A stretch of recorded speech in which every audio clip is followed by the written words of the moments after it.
പ്രിയമുള്ളവരെ, വചനജ്വാല 1654 ദിനത്തിലേക്ക് പ്രവേശിക്കുന്ന ഇന്ന് മാർച്ച് 12 വ്യാഴാഴ്ച എല്ലാവർക്കും ഏറ്റവും നല്ല ഒരു സുപ്രഭാതം ആശംസിക്കുന്നു.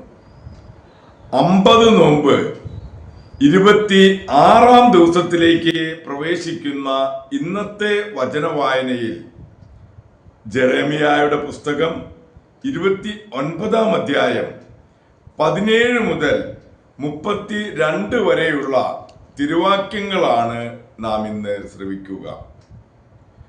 ഞാൻ അവരുടെ മേൽ യുദ്ധവും ക്ഷാമവും പകർച്ചവ്യാധിയും അയക്കും.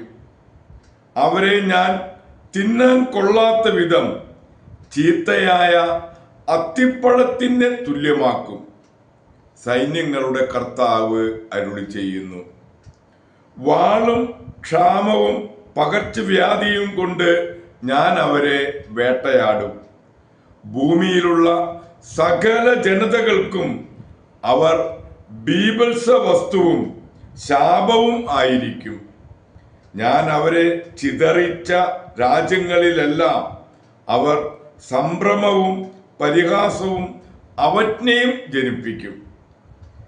ഇത് എൻ്റെ ദാസന്മാരായ പ്രവാചകന്മാർ വഴി ഞാൻ പറഞ്ഞ വാക്കുകളെ അവർ ശ്രവിക്കാതിരുന്നത് കൊണ്ടാണ്. കർത്താവ് അരുളി ചെയ്യുന്നു. ഞാൻ ഇടവിടാതെ അവരെ അയച്ചിട്ടും നിങ്ങൾ അവരുടെ വാക്ക് കേട്ടില്ല. അതിനാൽ ജെറൂസലേമിൽ നിന്ന് ബാബിലോണിലേക്ക് പ്രവാസികളായി ഞാൻ അയച്ചിരിക്കുന്ന നിങ്ങൾ എല്ലാവരും കർത്താവിൻ്റെ വചനം കേൾക്കുവിൻ. ഇസ്രായേലിന്റെ ദൈവമായ സൈന്യങ്ങളുടെ കർത്താവ് അരുളി ചെയ്യുന്നു. കോലായുടെ പുത്രനും ആഹാബും മാസോയുടെ പുത്രൻ സെദക്കിയായും എൻ്റെ നാമത്തിൽ വ്യാജം പ്രവചിക്കുന്നു. ഇതാ അവരെ ഞാൻ ബാബിലോൺ രാജാവായ നബുക്കദ്നേസറിന്റെ കയ്യിൽ ഏൽപ്പിക്കും. നിങ്ങളുടെ കൺമുൻപിൽ വെച്ച് അവൻ അവരെ വധിക്കും. അവരുടെ അന്ത്യത്തെ ആസ്പദമാക്കി ബാബിലോണിലുള്ള യൂദാ പ്രവാസികൾ ഈ ശാപവാക്യം ഉപയോഗിക്കും. സെദക്കിയായെയും ആഹാബിനെയും ബാബിലോൺ രാജാവ് തീയിൽ ചുട്ടതുപോലെ നിന്നോടും കർത്താവ് ചെയ്യട്ടെ. അവർ അയൽക്കാരുടെ ഭാര്യമാരുമായി വ്യഭിചാരത്തിൽ ഏർപ്പെടുകയും ഞാൻ കൽപ്പിക്കാതെ എൻ്റെ നാമത്തിൽ വ്യാജം പ്രവചിക്കുകയും ചെയ്ത് ഇസ്രായേലിൽ തിന്മ പ്രവർത്തിച്ചതിൻ്റെ ഫലമാണിത്. ഞാനതറിയുന്നു, ഞാൻ തന്നെ അതിന് സാക്ഷിയാണ്. കർത്താവ് അരുളി ചെയ്യുന്നു. ഷെമായയുടെ പ്രതികരണം. നെഹാല്യമാനായ ഷെമായോട് നീ പറയണം, ഇസ്രായേലിന്റെ ദൈവമായ സൈന്യങ്ങളുടെ കർത്താവ് അരുളി ചെയ്യുന്നു. നീ ജെറൂസലേമിലുള്ള ജനത്തിനും പുരോഹിതനായ മാസോയുടെ പുത്രൻ സെഫാനിയായ്ക്കും എല്ലാ പുരോഹിതന്മാർക്കും നിന്റെ നാമത്തിൽ കത്തുകൾ അയച്ചു.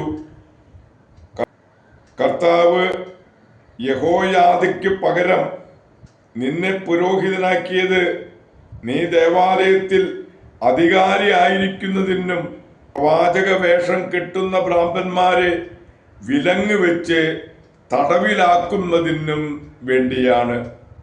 എന്നിട്ടും നിങ്ങളുടെ മുൻപിൽ പ്രവാചകൻ നടിക്കുന്ന അനാഥത്വക്കാരനായ ജെറമിയായെ ശാസിക്കാത്തതെന്ത്?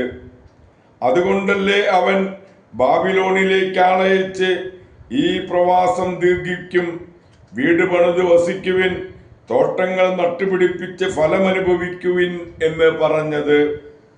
പുരോഹിതനായ സെഫാനിയ ജെറമിയ പ്രവാചകങ്ങൾക്ക് ഈ കത്ത് വായിച്ചു. അപ്പോൾ ജെറമിയാക്ക് കർത്താവിൻ്റെ അരുളപ്പാടുണ്ടായി. നീ ആളയച്ച് എല്ലാ പ്രവാസികളോടും പറയുക, നെഹാലാമനായ ഷമയായെ കുറിച്ച് കർത്താവ് അരുളി ചെയ്യുന്നു, ഞാൻ അയക്കാഞ്ഞിട്ടും അവൻ നിങ്ങളോട് പ്രവചിക്കുകയും നിങ്ങൾ ആ നുണയിൽ വിശ്വസിക്കുവാൻ ഇടയാവുകയും ചെയ്തു. അതുകൊണ്ട് കർത്താവ് അരുളി ചെയ്യുന്നു, ഞാൻ നെഹാല്യമാനായ ഷമയായെയും അവൻ്റെ സന്തതികളെയും ശിക്ഷിക്കും. എൻ്റെ ജനത്തിന് ഞാൻ നൽകുന്ന നന്മ കാണാൻ അവരിൽ ആരും തന്നെ അവശേഷിക്കുകയില്ല. ദൈവത്തിൻ്റെ തിരുവചനമാണ് നാം ശ്രവിച്ചത്. പ്രിയമുള്ളവരെ, ആഗോള കത്തോലിക്ക സഭയിൽ ഇന്ന് വിശുദ്ധ സെറാഫിനായെ അനുസ്മരിക്കുന്ന പൊൻസുദിനം. ടസ്കനിയായിൽ സാൻ ജർമ്മനിയായിൽ വിശുദ്ധ സെറാഫിന ഭൂജാതയായി. ഭക്തരായ മാതാപിതാക്കന്മാർ അവളെ സഹനം അഭ്യസിപ്പിച്ചു. അനസ്യൂത സഹനമായിരുന്നു അവളുടെ ജീവിതം. മനുഷ്യനെ അടുപ്പിക്കാത്ത ഒരു രോഗമായിരുന്നു അവളെ ബാധിച്ചത്. പലപ്പോഴും അവൾക്ക് അത്യാവശ്യ ശുശ്രൂഷ നൽകാൻ ആരുമുണ്ടായിരുന്നില്ല. അങ്ങനെ അവൾ അത്യന്തം കഷ്ടപ്പെട്ടു.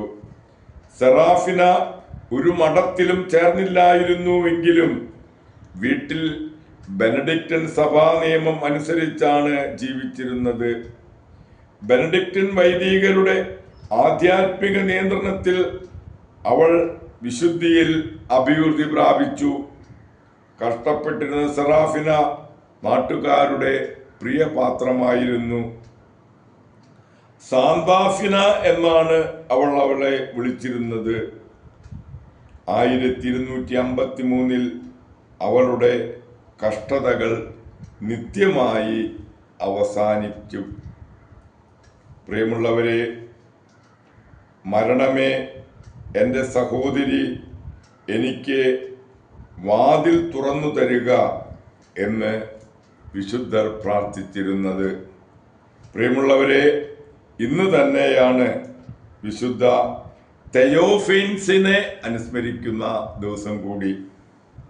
കോൺസ്റ്റാന്റിനേപ്പാളിൽ ജനിച്ച തെയോഫെയിൻസ് ചക്രവർത്തിയുടെ കൊട്ടാരത്തിലാണ് താമസിച്ചു വളർന്നത്. ചെറുപ്പത്തിൽ തന്നെ അദ്ദേഹം വിവാഹം കഴിച്ചു. 2 കൊല്ലം കഴിഞ്ഞപ്പോൾ ഭാര്യയെ കന്യാസ്ത്രീയാകാൻ അനുവദിച്ചുകൊണ്ട് അദ്ദേഹം പോളിക്രോണിയോൺ എന്ന ആശ്രമത്തിൽ ചേർന്നു.